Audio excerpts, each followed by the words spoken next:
சொந்த நாட்டை விட்டு தொழில் தேடி வெளிநாடுகளுக்கு போகிறவங்க எதிர்நோக்கிற துயரங்கள் கஷ்டங்கள் எப்படியானதுன்னு சொல்லி புதுசாக நான் உங்களுக்கு சொல்ல வேண்டியது இல்லைன்னு சொல்லி நினைக்கிறேன். அதுலேயும் குறிப்பாக மத்திய கிழக்கு நாடுகளுக்கு, சவுதி அரேபியா, குவைத் மாதிரியான நாடுகளுக்கு போகிறவங்களுக்கு பெரும்பாலானவங்களுக்கு சரியான தங்குமிட வசதிகள் கிடைக்காது, ஒழுங்கான சாப்பாடு இருக்காது. ஏதோ கிடைக்கிறத சாப்பிட்டு கொண்டு கிடைக்கிற இடத்த 10-15 பேர் ஒரு அறைக்குள்ளே தங்கி கொண்டு தங்களோட குடும்பத்துக்காக வாழ்க்கையை தியாகம் செய்கிற பல்லாயிரக்கணக்கானவர்கள் மத்திய கிழக்கு நாடுகளில் வாழ்ந்து கொண்டிருக்கிறாங்க. இந்த மாதிரி கிடைக்கிற ஒரு அறையில் தங்கியிருந்த 49 பேர், தமிழர்கள் உட்பட 49 பேரோட உயிர் காவு கொள்ளப்பட்டிருக்கு ஒரு தீ அனர்த்தத்தில். குவைட்டில் இந்த சம்பவம் நடந்திருக்கு. இந்த சம்பவத்தில் நடந்தது என்னன்றதை பற்றின முழுமையான தகவல்களை, இதுவரைக்கும் வெளியாகி இருக்கிற தகவல்களை இந்த காணொலியில் பார்க்கலாம். வணக்கம், நான் கிருஷாந்த் ராஜ். குவைட்டில் எங்கே இந்த சம்பவம் நடந்தது, எப்படி நடந்ததுன்னு சொல்லி பார்க்குறதுக்கு முதல்ல இதில் உயிர் தப்பியிருக்கிற ஒரு நபர் ஊடகம் ஒன்றுக்கு சொல்லியிருக்கிற ஒரு குட்டி கதையை முதல்ல நான் சொல்கிறேன். எப்படி நடந்ததுன்னு சொல்லி அதை அவர் விவரிச்சிருக்கிறாரு. எங்களுடைய அறையை காலை நேரத்தில் சிலர் தட்டுற சத்தம் கேட்டுச்சு. வெளியில் போய் பார்க்குற நேரத்தில் யாரையுமே பார்க்க முடியல. அவங்க இன்னும் ஒரு பக்கமாக ஓடி தங்களோட உயிரை காப்பாற்றி கொள்றதுக்காக ஓடி தப்பி இருந்தாங்க. வெளியில் பார்க்குற நேரத்தில் எதையுமே பார்க்க முடியாமல் இருந்தது. புகைமூட்டமாக இருந்தது, இருட்டாக இருந்தது. அந்த கதவு வழியாக தப்புறதுக்கான வாய்ப்பே கிடையாது. எங்களோட ரூமில் அதிர்ஷ்டவசமாக ஒரு பெரிய ஜன்னல் இருந்தது. அந்த ஜன்னல் மூலமாக பாஞ்சி அந்த ரூமில் இருந்த அந்த குறுகிய அறைக்குள்ளே இருந்த 4 பேரும் எங்களுடைய உயிரை காப்பாற்றி கொண்டோம். ஆனால் எங்களுக்கு பக்கத்தில் இன்னும் ஒரு அறை இருந்தது. அந்த அறைக்குள்ளே எங்களுக்கு இருந்த மாதிரியான ஒரு ஜன்னல் கிடையாது. இதனால் அந்த பக்கத்து அறையில் இருந்த யாரையுமே காப்பாற்ற முடியாமல் போயிருக்கு. தீயில கருகி சாம்பலாகி இருக்கிறாங்கன்ற விஷயத்த இந்த சம்பவத்தில் உயிர் பிழைச்சிருக்கிற ஒரு நபர் இப்போ சொல்லியிருக்கிறாரு. 9 மாதங்களுக்கு முதல்ல திருமணமான ஒரு நபரும், சாரதியா குவைட்டில் செயற்பட்டு வேலை செஞ்சு வந்த ஒரு நபரும் இதில் உயிரிழந்திருக்கிறதா இன்னும் ஒரு தகவலும் வெளியாகி இருக்கு. குவைட்டில் மங்காப்புன்னு சொல்லப்படுற பிரதேசத்தில் தான் இந்த சம்பவம் நடந்திருக்கு. 6 மாடிகளை கொண்ட ஒரு குடியிருப்பு தொகுதியில் இந்த தீ அனர்த்தம் பதிவாகி இருக்கிறதா சொல்லப்படுது.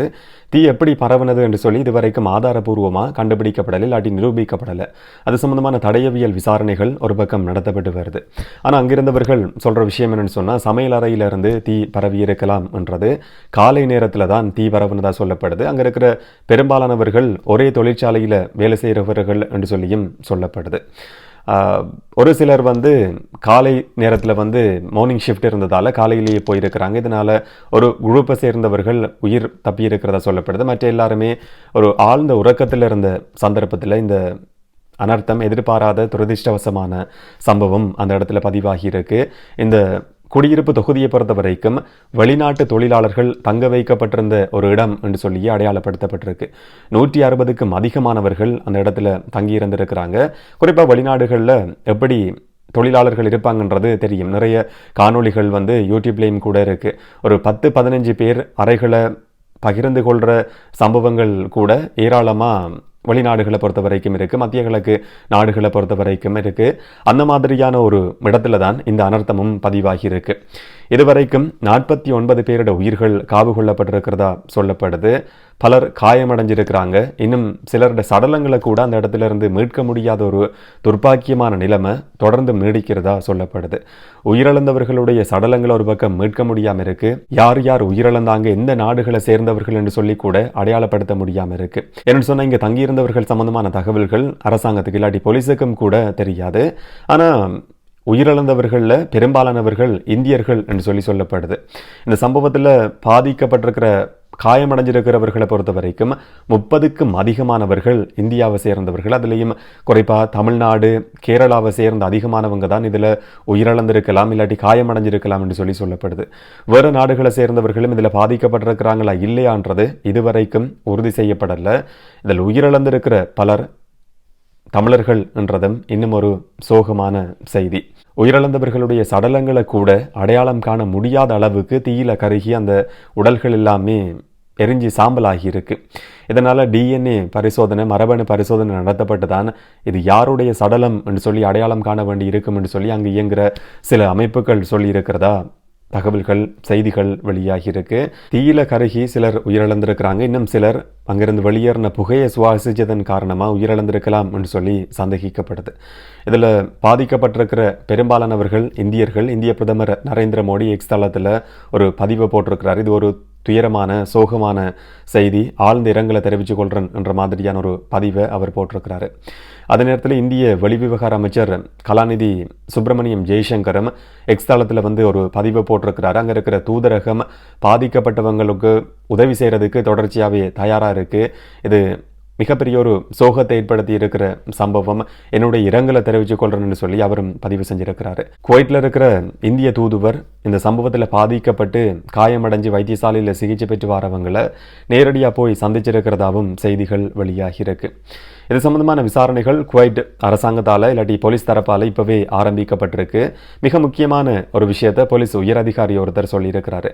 இந்த இடத்துல அதிகமான தொழிலாளர்கள், வெளிநாட்டு தொழிலாளர்கள் தங்க வைக்கப்பட்டிருக்கிறாங்க. இது பாதகமான விளைவுகள் ஏற்படுத்தும் என்ற விஷயத்தை நாங்கள் ஏற்கனவே ஒரு எச்சரிக்கையாக விடுத்திருந்தோம் என்ற ஒரு தகவலை வந்து உயர் போலீஸ் அதிகாரி ஒருத்தர் சொல்லியிருக்கிறதா ஊடகங்களில் செய்திகள் வெளியாகி இருக்கு.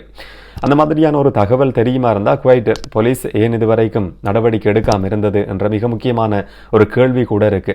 குறிப்பாக குவைட்டினுடைய துணை பிரதமரும் பாதுகாப்பு அமைச்சருமா இருக்கிறவர் இதை பற்றி சொல்லும் போது இந்த கட்டடத்தினுடைய உரிமையாளரை கைது செய்யறதுக்கு உத்தரவு பிறப்பிச்சிருக்கிறதா ஒரு தகவலை சொல்லியிருக்கிறாரு. இந்த கட்டட உரிமையாளருடைய பேராசை தான் இந்த மாதிரியான ஒரு மோசமான சம்பவம் நடந்ததுக்கான காரணம் என்ற விஷயமும் அவரால் சொல்லப்பட்டிருக்கு. குவைட்டில் இந்த மாதிரியான சம்பவங்கள் நடக்கலாம், ஒரு ஆபத்து இருக்குன்றது ஏற்கனவே அரசாங்கத்துக்கும் போலீஸுக்கும் தெரியுமா இருந்தால் வெளிநாட்டு தொழிலாளர்களுடைய பாதுகாப்பு உறுதிப்படுத்துறதுக்கு ஏன் எந்த விதமான நடவடிக்கையும் எடுக்கப்படலை என்ற மிக முக்கியமான ஒரு கேள்வி இருக்குது. இது ஒரு இடத்துல நடந்திருக்கிற சம்பவம் மட்டும்தான். ஆனால் இன்னும் ஆயிரக்கணக்கானவர்கள் இதே மாதிரி பாதுகாப்பு இல்லாத இடங்களில் தங்கியிருக்க முடியும். தொழிலாளர்களை குற்றம் சுமத்த முடியாது. இது சில நேரங்களில் அந்த நிறுவனத்தால் கொடுக்கப்பட்டதாக இருக்கலாம். இங்கே தங்கியிருந்த பலர் ஒரே நிறுவனத்தில் வேலை செய்கிறவர்கள் என்ற தகவலும் வெளியாகி இருக்கு. சில நேரங்களில் அந்த நிறுவனம் குறைஞ்ச செலவில் இந்த மாதிரியான ஒரு மோசமான தங்குமிடத்தை அதிகமான வெளிநாட்டு தொழிலாளர்களுக்கு, பணியாளர்களுக்கு கொடுத்திருக்கலாம். இல்லாட்டி தாங்களாவே குறைஞ்ச செலவில் ஒரு அறையை பெற்றுக்கொள்றதுக்காக பலர் ஒன்றா சேர்ந்து இந்த மாதிரியான ஒரு இடத்துல தங்கியிருந்திருக்க முடியும். ஒரு நாட்டிலிருந்து வெளிநாட்டுக்கு இன்னும் ஒரு தொழிலாளர் போகும்போது அவருடைய பாதுகாப்பு உறுதிப்படுத்த வேண்டியது 2 நாடுகளோட பொறுப்புன்றதும் மிக முக்கியமான ஒரு விஷயம். ஒரு நாட்டிலிருந்து இன்னும் ஒரு நாட்டுக்கு தொழிலாளர் போகும்போது அந்த தொழிலாளர் எந்த நாட்டை சேர்ந்தவரோ அந்த நாட்டுக்கு ஒரு வகையில் அதிகமான தொகை கிடைக்கும், வருமானமாக கிடைக்கும். அது மாதிரி ஒரு நாட்டுக்கு அவர் போகும்போது எந்த நாட்டுக்கு போகிறாரோ அந்த நாட்டுக்கு அந்த தொழிலாளர் தேவை. அந்த தொழிலாளருடைய பாதுகாப்பை உறுதிப்படுத்த வேண்டியதும் அந்த நாட்டினுடைய மிக முக்கியமான ஒரு பொறுப்பு.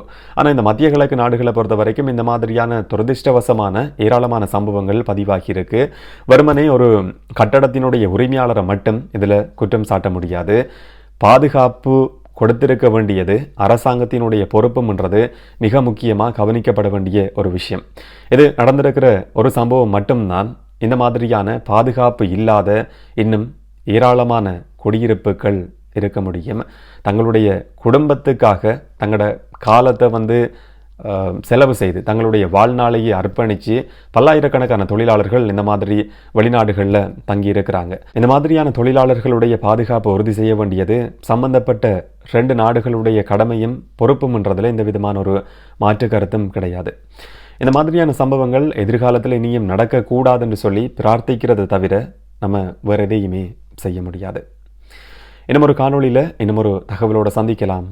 வணக்கம்.